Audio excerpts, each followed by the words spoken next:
This is the best way to practice scales, part 4. If you want to start this series from the beginning, click here.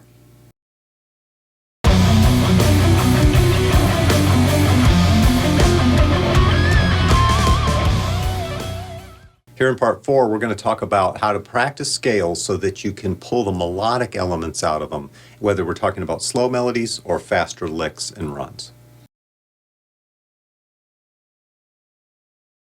Chords are really just scales played by skipping every other note. So in other words, if we took the scale A minor and then we played the first note, skipped the second, played the third note, then skipped the fourth and played the fifth note. Steps 1, 3, 5 are a triad. They make up the chord, and in this case it's an A minor scale and it makes an A minor chord. And then if I add the octave root on top, I have this for the triad and the scale. Now technically we don't call it a chord if we play those notes in sequence, but really it's the same thing. If you play the notes one after another, we just stretch the notes out in time. We call that an arpeggio. If we play them simultaneously, we call it a chord, but it's the same notes. Now we have two different structures. One is contained inside the other. In other words, we have the notes of the triad, the chord, and then we have the notes of the scale. All the notes of the chord are in the scale, but not all the notes in the scale are in the chord. And that is important because it divides our notes into two categories. The ones that are in the chord we call chord tones. The ones that are not are non-chord tones. Every note has its own particular flavor, and eventually you kind of get used to exactly, what each one sounds and feels like and what contexts it appears in and so forth. But at the beginning, it's useful to understand that there are these two main categories. All the notes that are chord tones, so they're in the triad, they're in the arpeggio, they're also in the scale, but more importantly now, of course, they're in the chord. All those notes are gravitation points for your melody. So if we're in the key of A minor and we're over an A minor chord, the tonic chord, then these three notes, those are our gravitation points, and the melody tends to want to resolve to one of those three notes. Now, just because it wants to move there doesn't mean we have to go there, or at least not right away.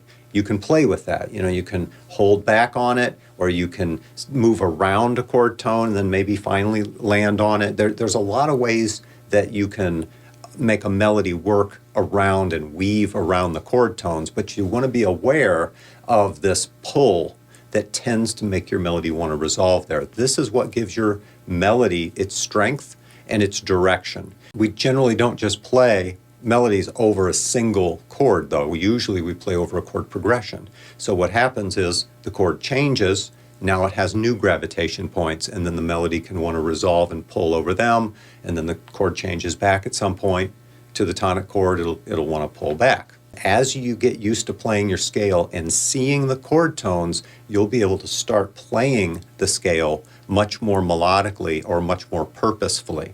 So a great way to practice scales is to practice the arpeggio under the scale and see the chord grid as you're playing the scale, rather than just seeing a scale as a whole bunch of dots and really seeing that one dot seems like it's the same as every other dot. Well, they're not. So what we're doing is we're getting used to actually how to use the scales by this method.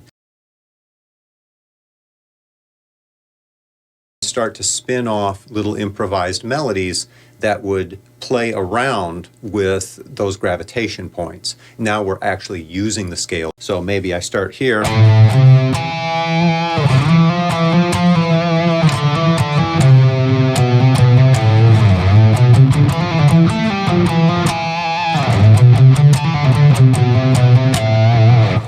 And then, of course, try it in the next octave.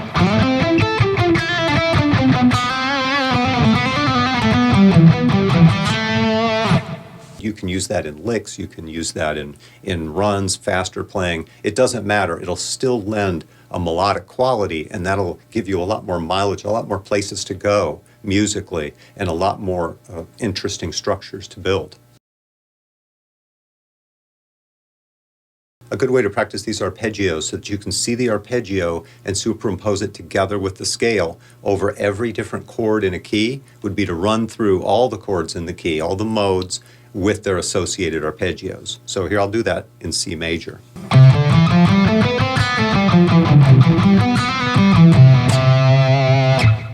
The notes of C major from D to D, we have D Dorian, and that harmonizes with a D minor 7.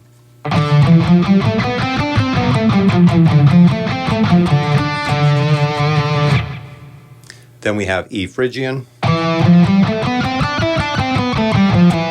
and an E minor 7.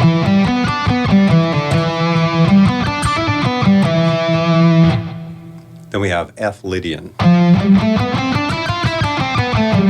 major 7th. Then G Mixolydian, and now a dominant 7th chord.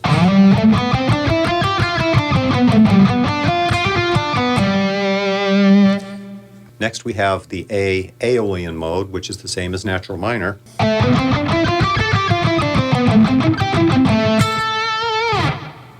And then B Locrian.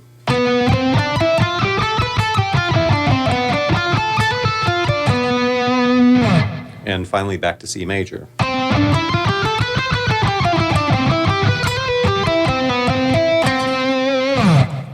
So there I just played one octave of each of the modes of C major and then played the arpeggio. In other words, I played the same thing, skipping every other note. So you want to be able to see that. You want to be able to play the scale and then the arpeggio and see how they nest together, see which notes are in the chord only, or the arpeggio, and then which notes are the scale tones that are not in the chord. Why is that important? Well, that's important because now you can actually see the gravitation points, which are the arpeggio, and then you can also see the scale tones that you can use to wind around those things. So now you could play in a way that would make more melodic sense. Maybe if I were in D, playing D Dorian, I could do this.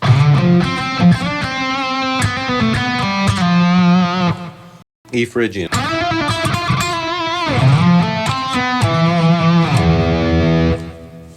Here would be F Lydian, G Mixolydian,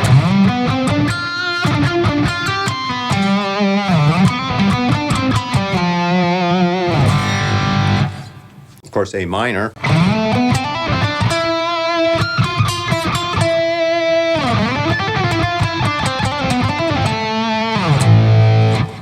and then the weirdo, the Locrian mode.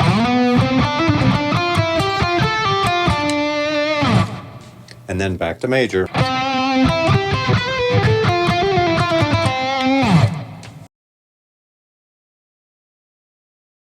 Now let's try making some extended chords out of that. To do this, a 9, 11, or a 13 chord, really all you're going to do is add another harmony, another third on top of the 7th to make the 9th. Another third on top of 9 goes to 11. Another third on top of 11 goes to a 13. So if I were in A minor, 1, 3, 5, 7. And then in the next octave, of course, we'd have another 1, 3, 5, 7 there. But if I do an extended arpeggio, I'll go 1, 3, 5, 7, 9, 11. And there's the 13, flat 13 in this case, because I'm doing A minor.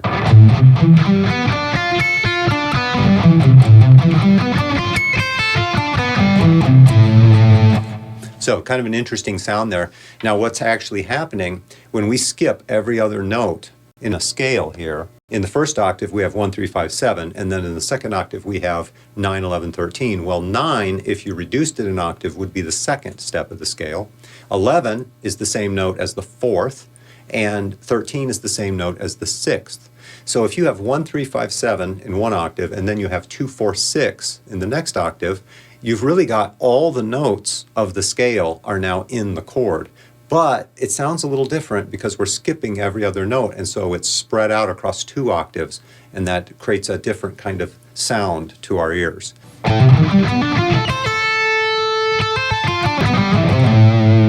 And of course, if you did that with a major chord, for example, C major, you'd have 1, 3, 5, 7, 9, 11, 13, back to 1. I can throw the 3 on top.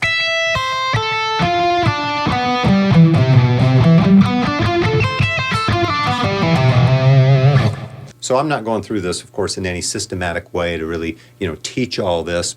That, of course, I do over on Patreon. But here, I'm just trying to give you an idea of how it works generally, an overview. So take your scales, play them every other note, and that's really going to start to give you a sense of where the chord tones are. And the more different kinds of chords that you superimpose against the scale, it's really the beginning of being able to play over your chord progressions, to be able to solo melodically, play over chord changes. Throughout parts 1 through 4 here, I've outlined 4 different ways to approach scales, to memorize them, to learn them, and to practice them in ways that are actually useful, that will make you a better musician, a better player. You might have noticed that at times I strayed pretty far, or it seems that I strayed pretty far away from talking about scales, because I was talking about things like, chords and chord progressions. I was talking about soloing melodically and connecting your ear to the fretboard. And these seem like different subjects removed from scales. But the truth is that everything is connected, or at least it should be. And until your scale knowledge is integrated with everything else, then you really don't have it. That's the bigger picture. So it's not just about learning scales, it's about integrating all that knowledge with everything else so that you can really use it.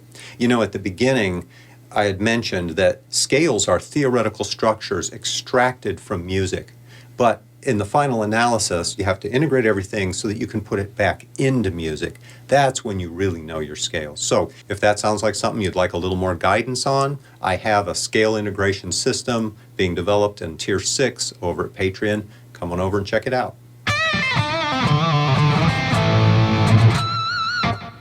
Be sure to subscribe and click the notification bell. I'll see you in the next video.